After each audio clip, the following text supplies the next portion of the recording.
కి పర్మిషన్ ఇచ్చి ఇప్పుడు ఆ పిల్లలు అంత ధైర్యంగా నన్ను కొడుతున్నారంటే కారణం ఏంటి? అక్కడున్న వాడికి అందరూ కూడా ఒక భయం బాధ్యత లేని పిల్లలు. ఎందుకంటే వాడికి కులం పరంగానో, లేకపోతే వాడికి అదే క్యాస్ట్ పరంగానో, లేకపోతే వాడికి డబ్బులు కోట్ల రూపాయల ఏది ఎనకమాల పొలిటికల్ బ్యాక్‌గ్రౌండ్ ఉండో, సో సింగిల్‌గా ఉన్నవాడి మీద ఎగబడ్డానికి కారణం ఏంటి? అది మనకు తెలియాలి. ఆ క్యాస్ట్ కులాలు కూడా వచ్చినప్పుడే మాట్లాడతాం. ఇవి చాలా ఉన్నాయండి. ఇవి చాలా కాలేజీల్లో కూడా బయటకొచ్చి కొట్టుకునే సంఘటనలు జరుగుతున్నాయి. విద్యార్థులందరూ కూడా ఈ మధ్య కాలం ఎలా తయారైపోయారంటే, హీరోయిజాన్ని చూసుకొని, వాళ్ళ ఎనకమాలున్న పొలిటికల్ బ్యాక్‌గ్రౌండ్ చూసుకొని, అసలు ఒక్కొక్కడు రెచ్చిపోయిన సందర్భాలున్నాయి.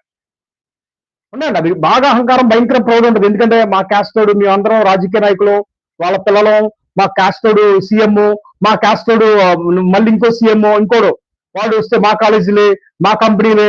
సో ఇలాంటి రకమైన అహంకారం, ప్రౌడ్ విపరీతంగా ఉన్నాయండి. అందులో ఇంకోటేంటి అటానమస్‌లు చేశాడు. అటానమస్‌లు చేయడం వల్ల ఏమైపోయింది? అసలు